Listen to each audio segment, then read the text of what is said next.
Good evening, everyone, and welcome to the Brian Crombie Radio Hour on Saga 960.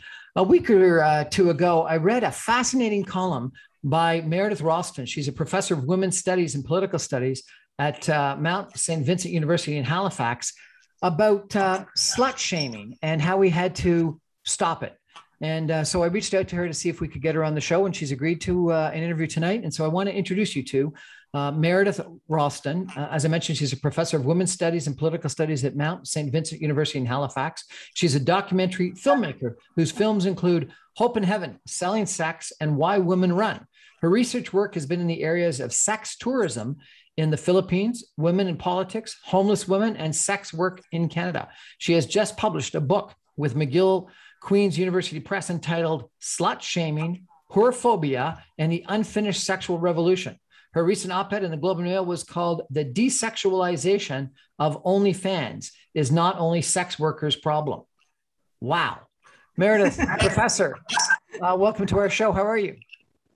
Pretty good. Thank you. Thank you for saying the name of my book online, on air, because some people have been reluctant to even say the name of the book. So I appreciate it. Well, it's my honor because I found it to be a really interesting well, I haven't read the book, but a really interesting argument that you made in the column. Tell us about the column. I was very shocked and impressed and motivated by it. Tell me what the argument was that you made.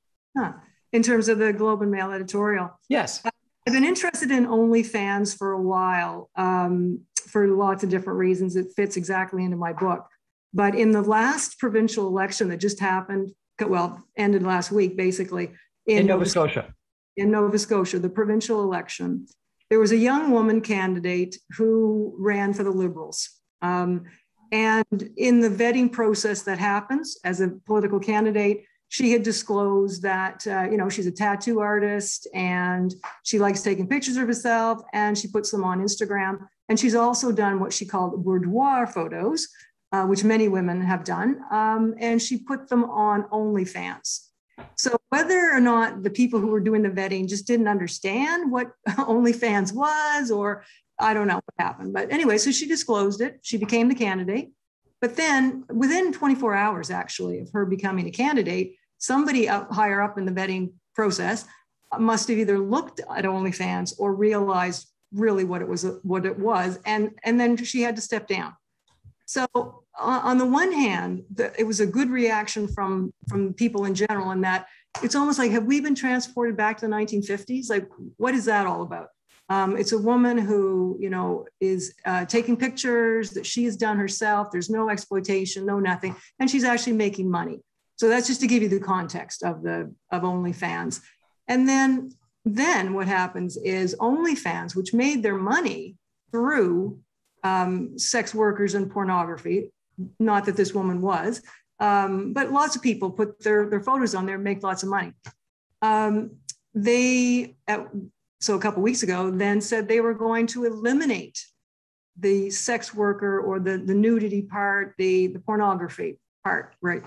And that was because of pressure from anti-sex work groups, from Christian fundamentalists, unfortunately, and then through the banks. So what they're doing is influencing the banks, the credit card companies, et cetera, to say, no, this is not something we want to be associated with. And so pressuring the company to eliminate it. So anyway, long story short there, that's the context. And so what I did in the op-ed was just say, if people don't care for sex workers in terms of their just basic human rights, which they should, then let's look at why we should care about sex worker rights if we're not sex workers. That was the basic thought of it. And the reason for that is because how it affects people who are not sex workers, particularly women.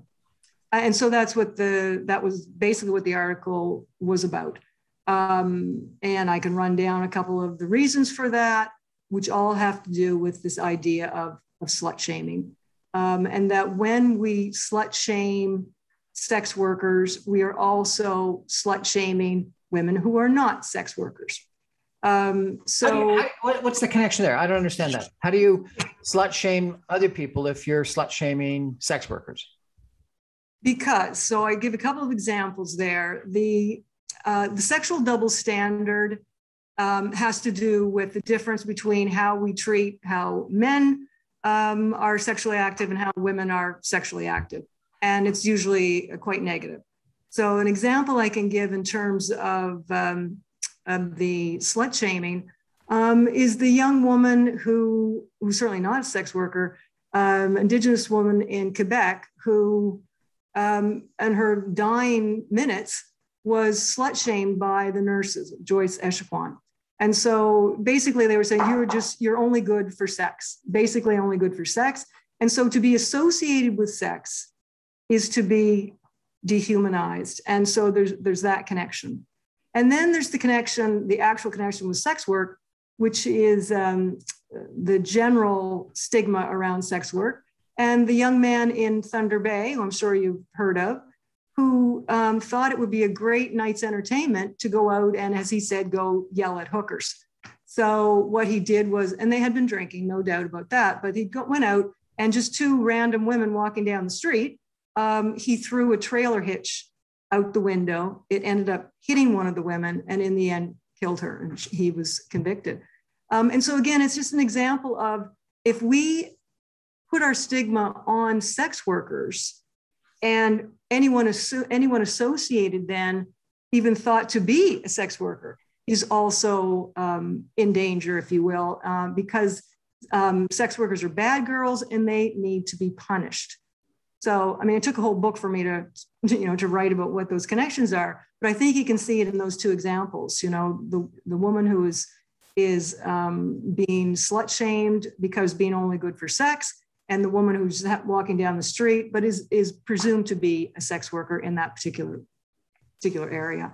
So, we're chatting tonight with Meredith Ralston. She's a professor of women's studies at Mount St. Vincent University in Halifax, about her work on women's rights and a book that she wrote called Slut Shaming, Whorephobia, and the Unfinished Sexual Revolution. We're going to take a break for some messages and come back more with Professor Ralston in just a minute. Stay with us. Wow.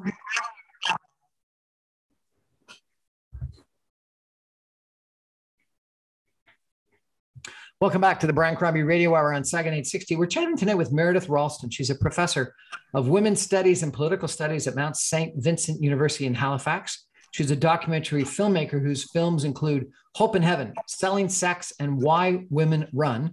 Her research work has been in the areas of sex tourism in the Philippines, women in politics, homeless women, and sex work in Canada. She has just published a book with McGill Queen's University Press entitled Slut Shaming, Whorephobia, and the Unfinished Sexual Revolution.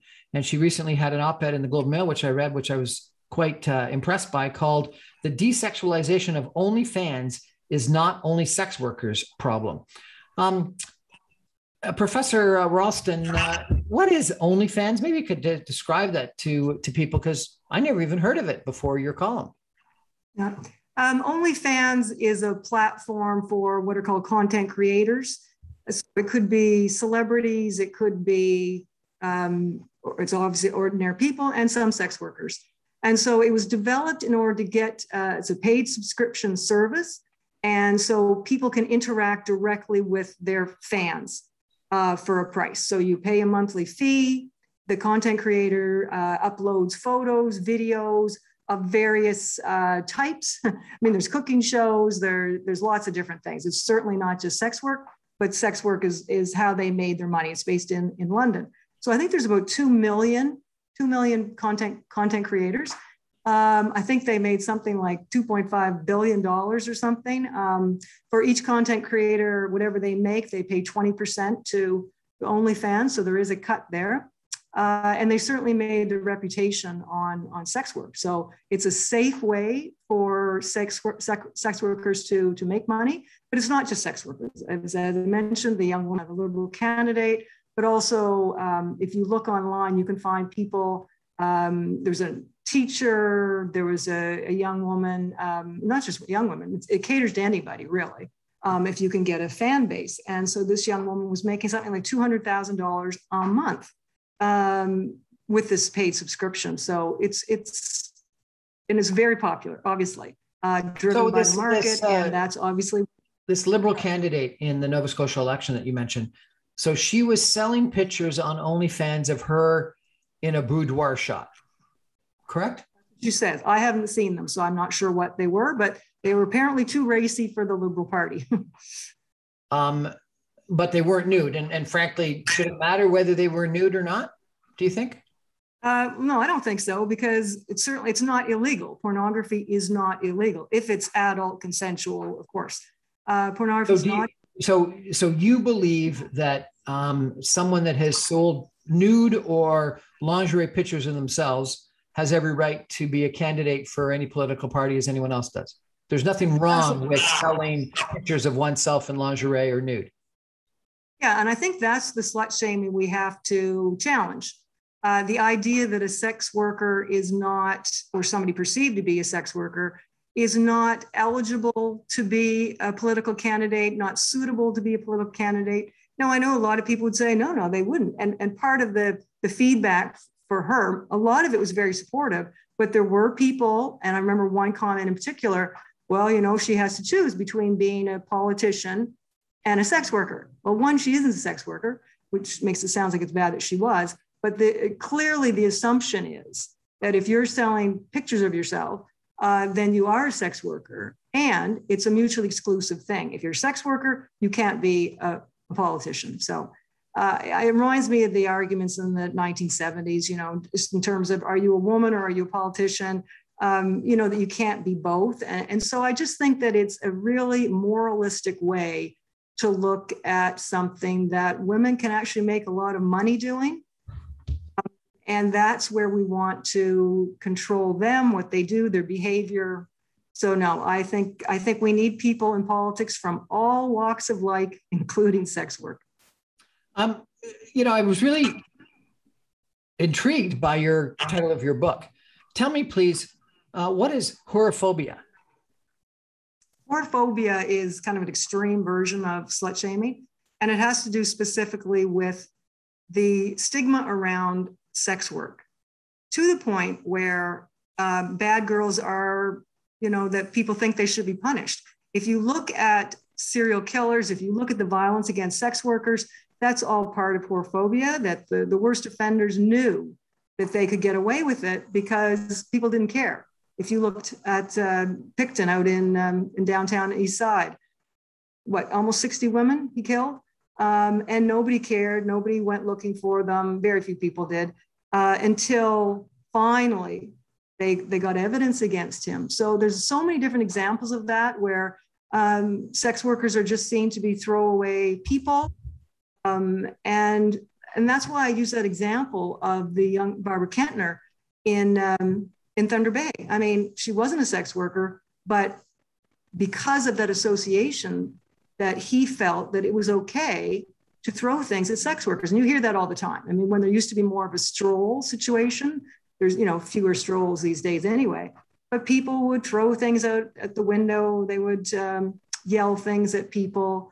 Where are they getting that idea? Where did that come from? Where does that idea come from, that sex workers should be punished? How did you ever become interested in this whole topic?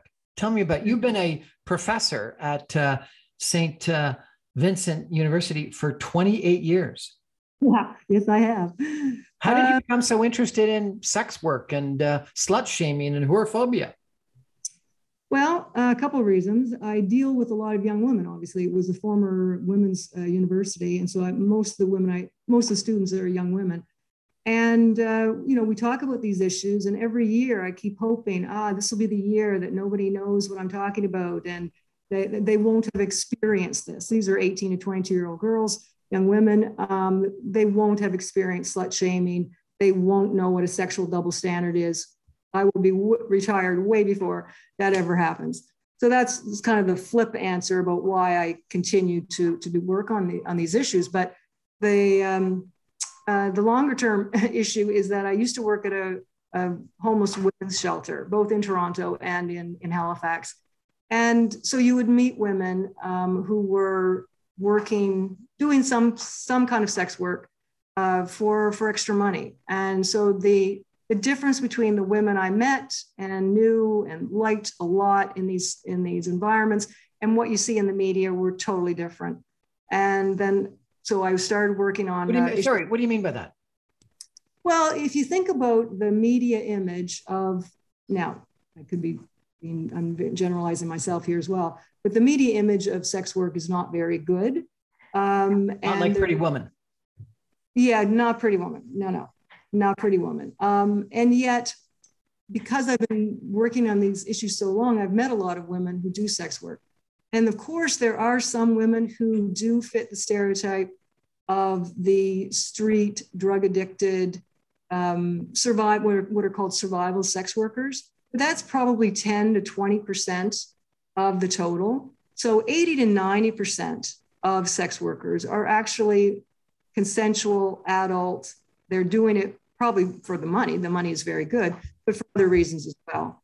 So I went from that project to sorry, 80 to 90% of sex workers, you're saying they're doing it because they want to do it, not because they're coerced into it or not because they're drug addicts. That, like, the perception is that some boyfriend or pimp has forced them into it and is keeping them on drugs, such that they're stoned the whole time that they're doing this. You're saying that that perception is not right.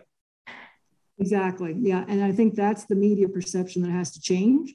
But it's a very difficult one to change because that victim narrative really resonates with people and for good intentions, because of course, nobody wants a situation where a woman is being forced to do something she doesn't want to do, being, God forbid, abducted. You know, in terms of real sex trafficking, force, fraud, or coercion, those are terrible human rights violations. And nobody is thinking that's a good thing. Unfortunately, sex trafficking and sex work get conflated, and they're not the same thing. So you have, on the one hand, people who have been coerced in some way, or in the worst cases, especially when young, that there is some trafficking involved. And I'm not saying that doesn't happen, but most of the other women I've met have been doing it for choice. I'm not saying not for money, that a lot of them get into it because of money, but not desperation, and then stay because it's so lucrative and for other reasons as well. So as you mentioned, the film work, I've done a number of films on sex work, and the latest one, which then became this book, profiled a bunch of escorts in the United States. And the irony of this whole story is that when they came out as sex workers, they were in the film, they were doing advocacy work, they were so stalked and harassed that they stopped it. So I didn't ever release the film. It went to film festivals, but it's not being released in a broadcast sense because I wanted to protect their identity, which I could do in the book. And I say that because these women are really the ones that changed my point of view on sex work, because they did it not only for money, because it was very lucrative, but also for what they called lifestyle reasons as well. And they were really big advocates for female sexual empowerment. And they were completely opposite the stereotype that you normally think of as sex workers. So when students have seen the film, don't use it anymore, they'd look at them and go, wow, that's like the girl next door. That's, and why do we even think that they wouldn't be like the girl next door? Because we have an idea that these women are different from us. They're deviant from us. Because they're willing to have sex for money. Yeah. Yeah. And so I just think we really have to investigate our own beliefs about that. And as I was doing the book and the film, I realized, oh my goodness, I'm very liberal in certain ways, but it turns out I'm pretty conservative when it comes to sexuality. And so without even knowing that I had that in my head, I had kind of bought into that stereotype as well, that no woman could actually choose this. And if you're not working at McDonald's and you're a sex worker, then, you've done it, you have been forced to do it. And they just blew my mind, really, to be honest, because. How did you find these people? How did I find them? I did a film in the Philippines on sex tourism, and it was a very negative view. It was narrated by Kiefer Sutherland, and it did very well, but it was a very anti-prostitution film because these were young bar girls. So these could have been underage kids. They were white, middle-aged men going to the Philippines, and it was not a happy story. So it was very one-sided. I can see that now. So some sex worker organizations saw the film and knew that it was doing well. And so approached me to maybe look at it a different way. See, could you look at another side of it? And at that point, I wasn't totally open to that, let's be honest. But anyway. This is interesting. So you've been a professor of women's studies for 28 years. How many years ago was it that you were presented with this alternative point of view? It would have been, so the film came, so it would have been about 2010. So I got funding for another film. So, 20 years into your 28-year career, and up until then, you said you were conservative from a sexuality standpoint, and you would have had probably a more typical attitude toward prostitution and sex work up until then. And then these agencies approached you and asked you to take a different point of view, or at least to expose yourself, and you did. Tell us about that. So I went down to do a documentary workshop with a group, I don't think they exist anymore, but in New York. And it was a sex worker activist group. And they had 9 women. They were all cisgender women. And they wanted I apologize. What's cisgender? So they weren't trans women. They weren't, so cisgender meaning that they present as women, they identify as women, as opposed to trans who are male to female or female to male. And it's important only in the sense in this story because there are male sex workers, there are trans sex workers, but most of the anti-sex work activists are really focused on the women as the sex workers and men as the clients. So that's why I pointed that out. There weren't trans and there weren't men, though I have met lots of organizations that are against Johns, trying to re-educate Johns or provide therapy for Johns and stuff like that. Is that appropriate, or is that gone by the wayside today? Yeah, so just to go back to, in the New York context, I met these 8 women, and a couple of them became characters. Then I met other people through them. So I ended up following them around for about 2 years, and at least 2 years. So going to different contexts, meeting the families, doing everything. And then it took me about 3 or 4 years to edit it because I just didn't want to accept basically what they were saying, which is it's the criminalization and the stigmatization that is the problem that they face, not the bad men. So, and then to your point about these, what are called John schools, it's a very judgmental, moralistic way to look at it. I'm not saying that all men are good clients, absolutely not. But part of the problem is that it's illegal. As you probably know, in Canada, we went from a model where prostitution wasn't illegal, but all the activities around it were basically solicitation, brothels, and pimping, to a model which is called the Nordic model, where the clients are criminalized. So you cannot buy sex in Canada, but you can sell sex.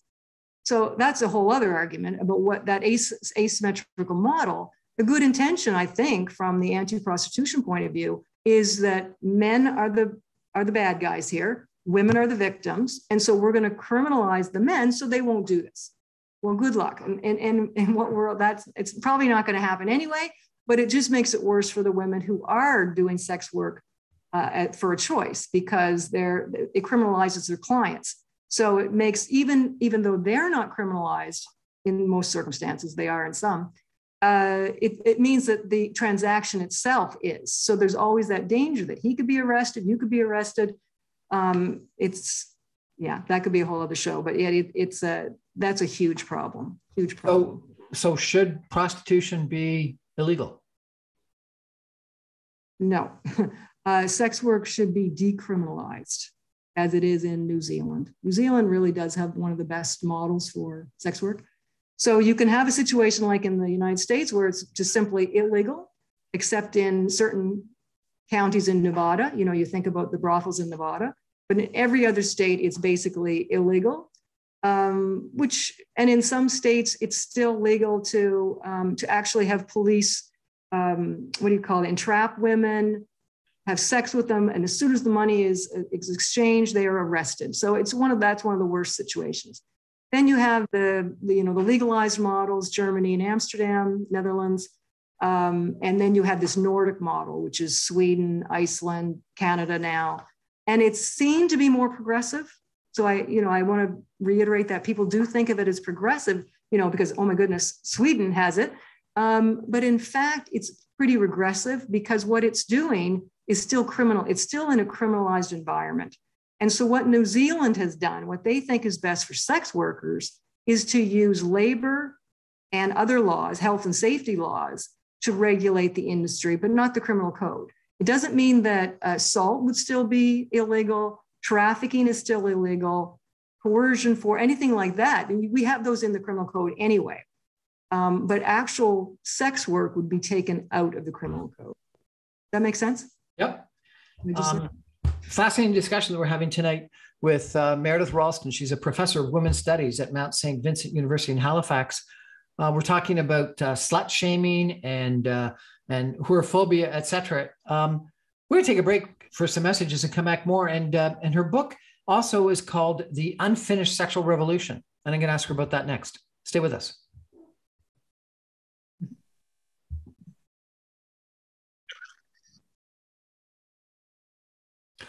Welcome back, everyone, to the Brian Crombie Radio Hour on Saga 960. Having an interesting conversation.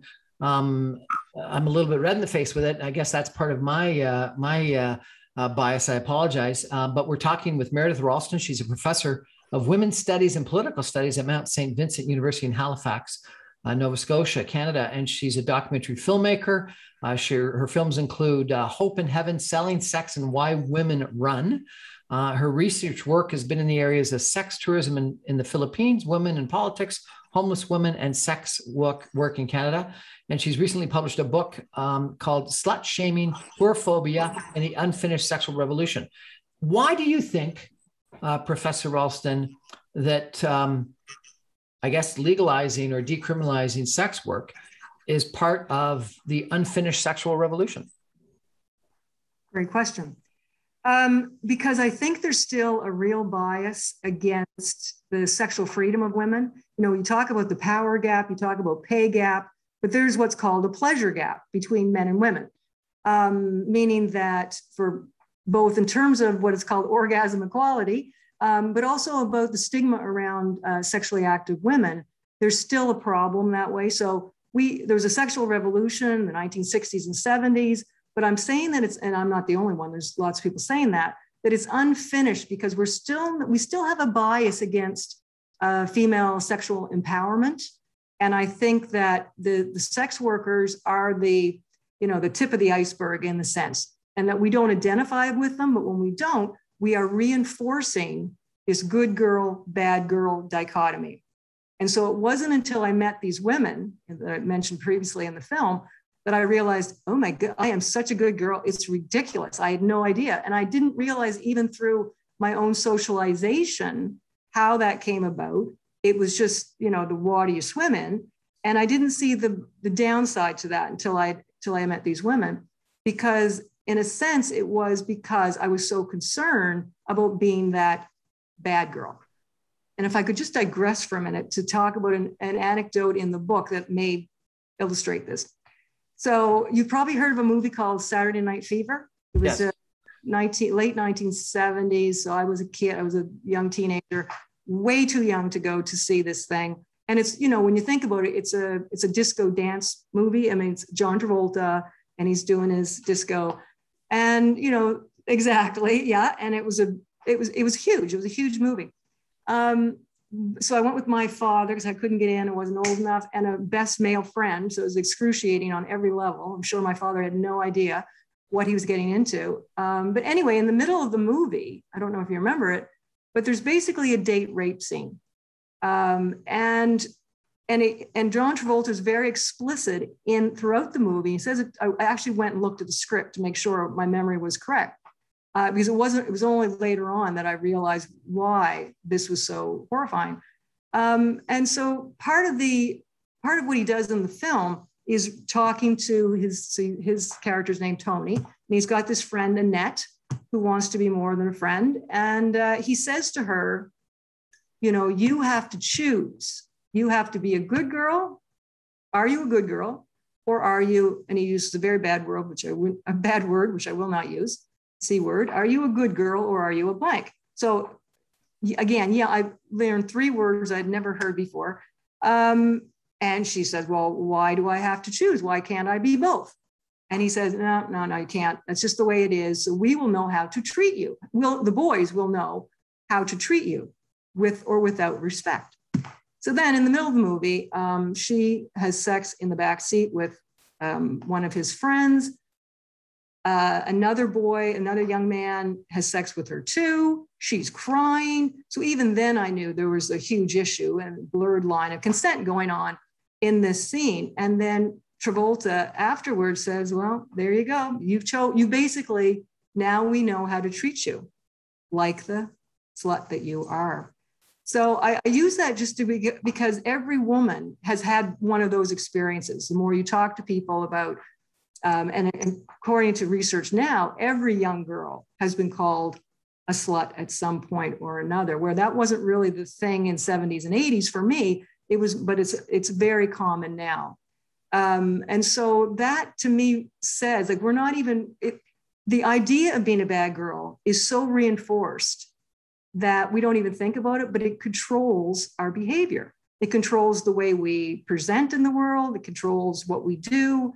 Where was I going with that? But anyway, that to me just says why it is that good girl, bad girl dichotomy needs to be eliminated, along with the sexual double standard. And so that's the idea that, if, and again, all the young kids know it, if a young man has numerous sexual partners in the weekend, he's a stud, good for him player.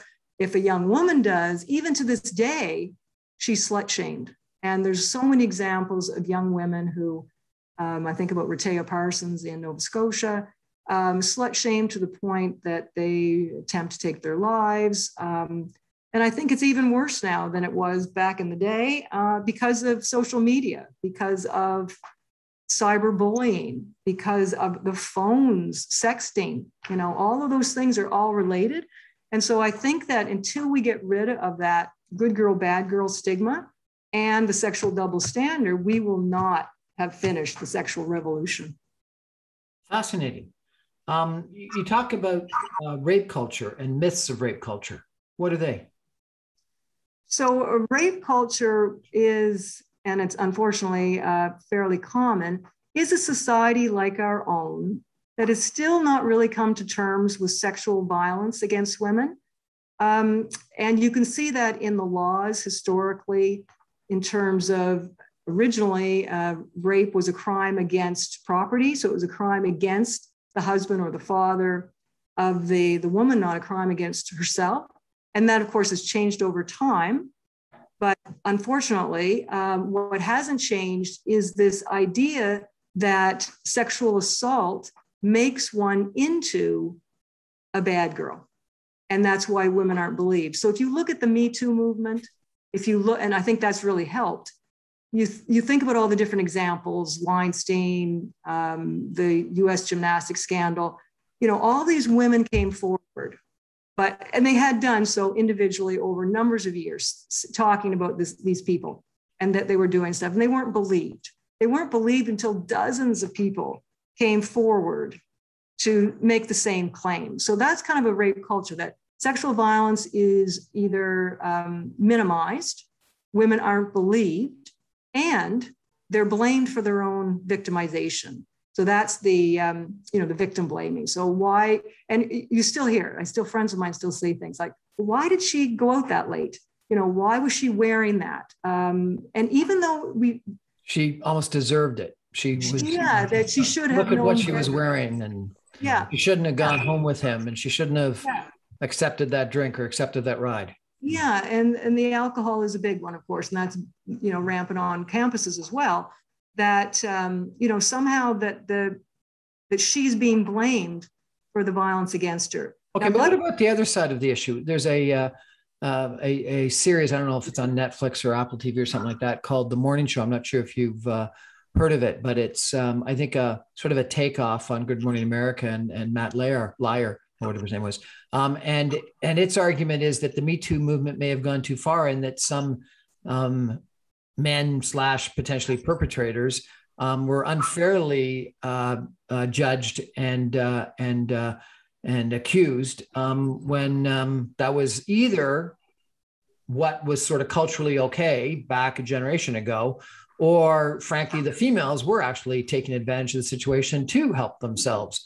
And that the what's it called? The casting couch was to the females' benefit, and they used it to their benefit. What do you say to that? Interesting. Well, I haven't seen, I think I know the show you're referring to, Reese Witherspoon and Yep. The woman from Friends. Anyway, Exactly. I know the show you're Rachel. talking. Rachel, yeah. Jennifer Aniston. Yeah, I have a hard time with that argument. I think the stats show that women lie about sexual assault maybe 1% to 4% maximum, and only 1% or 2% of men who actually rape get convicted.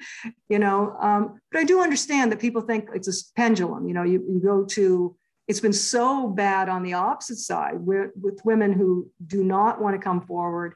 They know how bad it's going to be. You think about Jian Ghomeshi and that whole story. So again, we don't have to rehash that whole thing, but I mean, the women themselves were so slut shamed, even with the court system.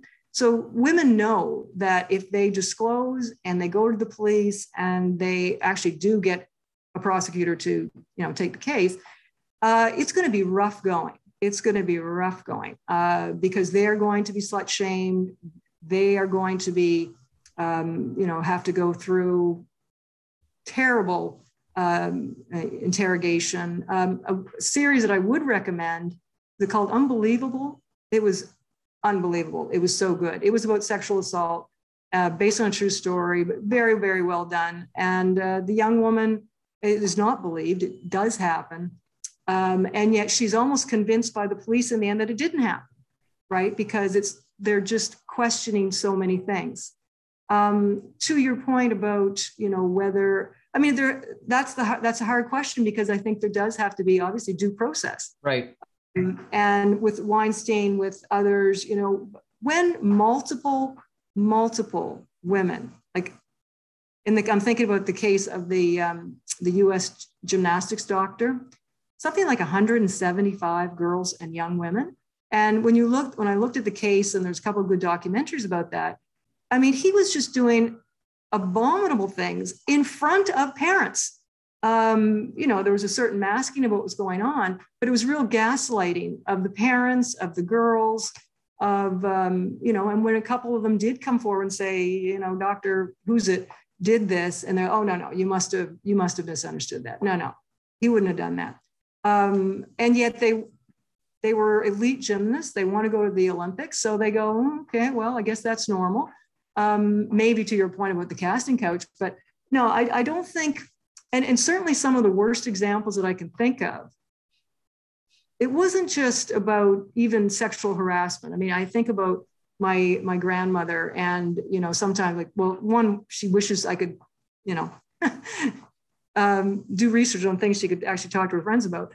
But, back in the 70s, to that point about the culture, it was kind of normalized that a boss would be grabbing at you as a secretary. And there was a kind of acceptance of that. But I don't know if that is the case, actually. And I don't think there's any justification for it. And even if it was what happened 50 years ago, we're not 50 years ago. This is 2021. And we really do need to challenge those kinds of things. You argue that sex education is failing girls. Explain. Well, I think it's failing boys, too. If you think about back to the porn idea, I was just reading something today that porn now is one of the main sex educators, which is fairly frightening to think about. And it's because parents, the school system, they're nervous about it. They're nervous about doing real sex education that talks about, I'll talk about the Nordic countries again, they actually talk about not just the dangers, not just about birth control, preventing pregnancy, preventing disease, showing awful pictures of, sexually transmitted infections, but they actually talk about pleasure as well. But can you imagine? So even in Ontario, if you remember a couple of years ago, a big kerfuffle about a change in sex education, and the Conservatives came in and went, no way. Conservatives went nuts because they were, in an age-appropriate way, talking about masturbation, talking about gender identity, a lot of different things. And I guess what I just say that if you're just talking about the biology of sex, if you're talking about the dangers of sex, then you're not being fair to girls. And hopefully I can say these words on air, but and even the fact that I would say that tells you what there's an issue. To this day, sex education does not talk to girls about the clitoris, and the only purpose of the clitoris is for women's pleasure. But that is seen to be a problem for So are you arguing that in sex education we should be talking about the pleasures from sex? Absolutely. That's almost promoting sex, isn't it? Well, and that's the argument. That's the argument against it. You're going to be promoting, promiscuity.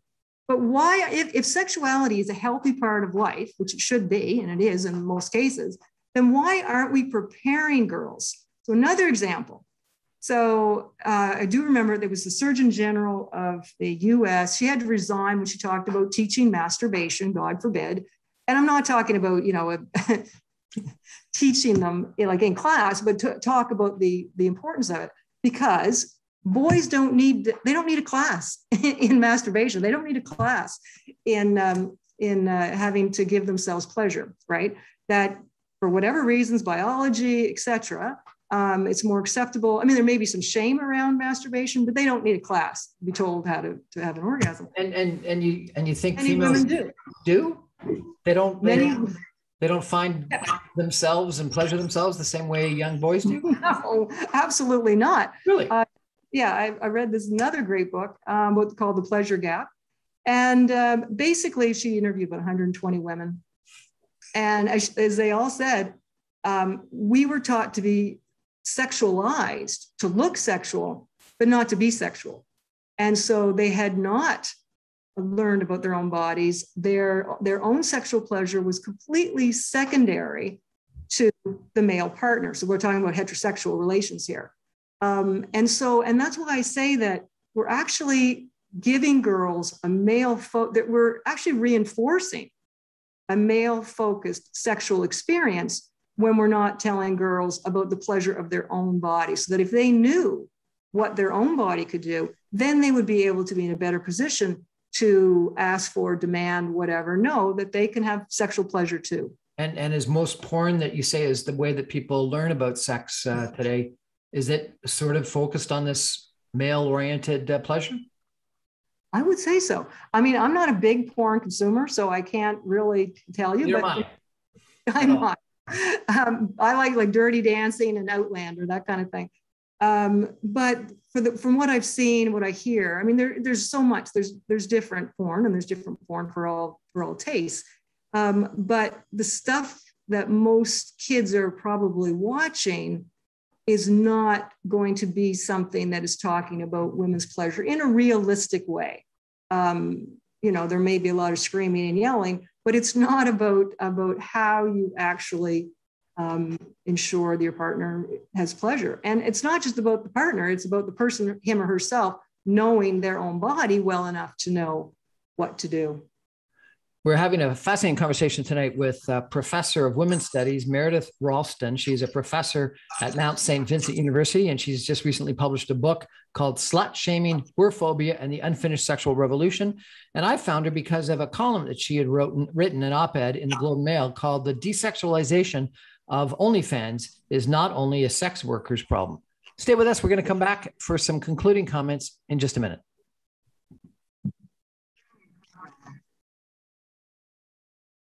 Welcome back to the Brian Crombie Radio Hour on Saga 960. We're chatting tonight with Meredith Ralston. She's a professor of women's studies and political studies at Mount St. Vincent University in Halifax. She's recently published an op-ed in the Globe and Mail called The Desexualization of OnlyFans is Not Only Sex Workers' Problem. And she's recently published a book called Slut Shaming, Whorephobia, and the Unfinished Sexual Revolution. And we've had a fascinating conversation about the pleasure gap, about rape culture, about whorephobia, about slut shaming. It's really been, for me, quite interesting.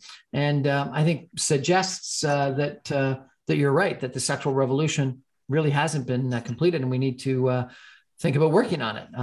Other people may have a different point of view, but it's going to be interesting to see what happens in the next couple of years. I ended up having a really fascinating discussion with the professor of sociology from the London School of Economics who wrote a book called Erotic Capital.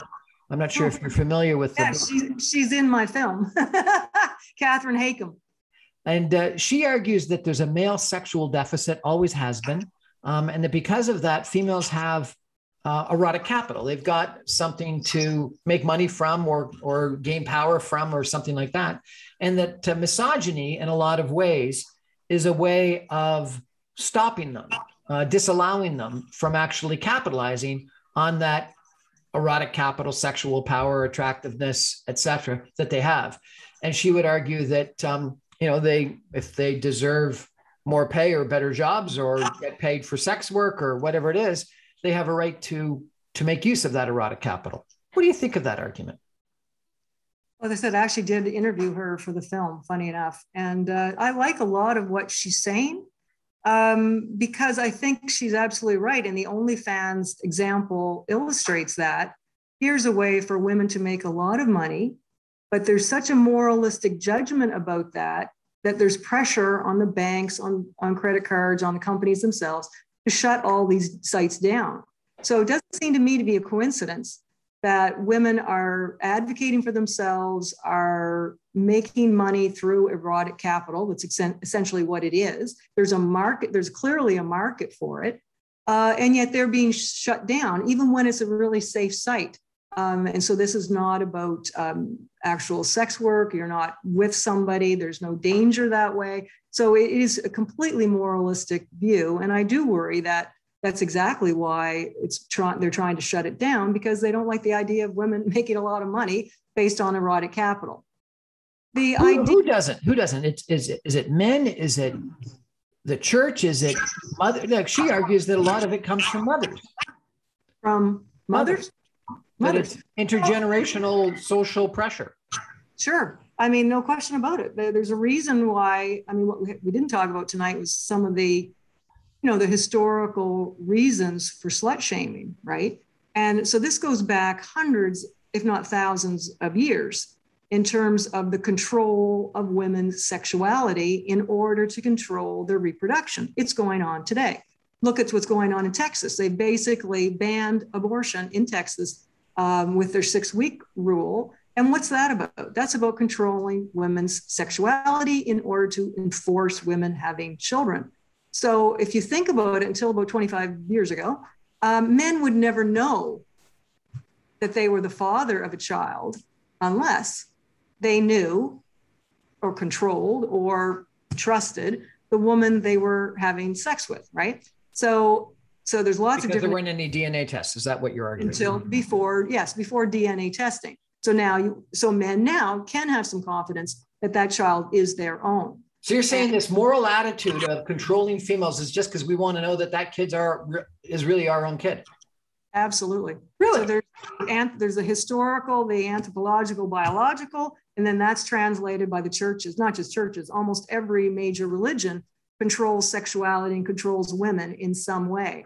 But definitely anthropologists believe, that's the theory anyway, that when you see, again, historically, the Mesopotamians, the ancient Greeks, when you have the rise of inheritance laws, who's going to get your stuff?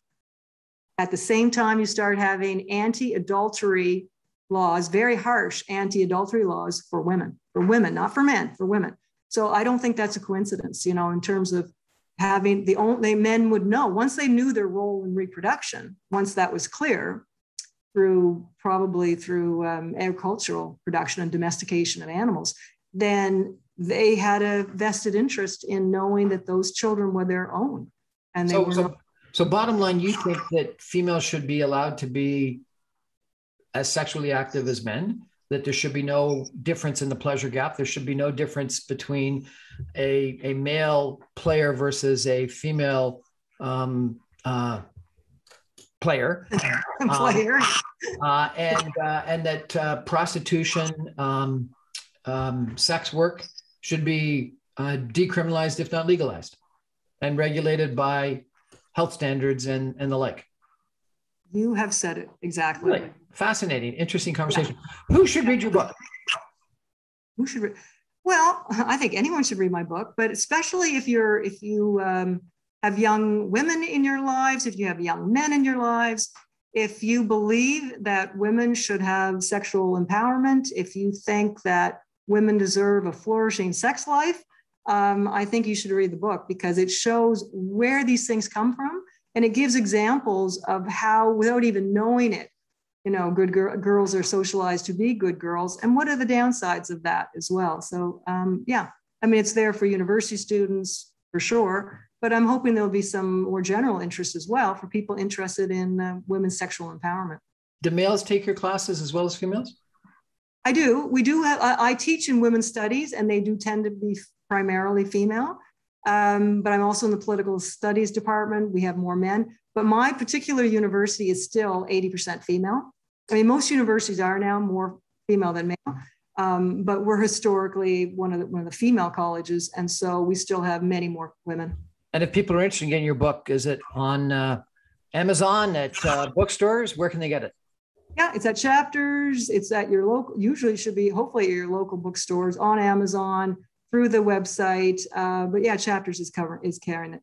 Professor Meredith Ralston of Women's Studies and Political Studies at Mount St. Vincent University in Halifax, author of the book Slut Shaming, Whorephobia, and the Unfinished Sexual Revolution. Thanks for joining us. I found it interesting. I don't know if I agree with everything you said, but I found it extremely interesting. I really appreciate it. Thanks very much for having me. That's our show for tonight, everyone. Thanks very much. Have a great weekend. Bye-bye.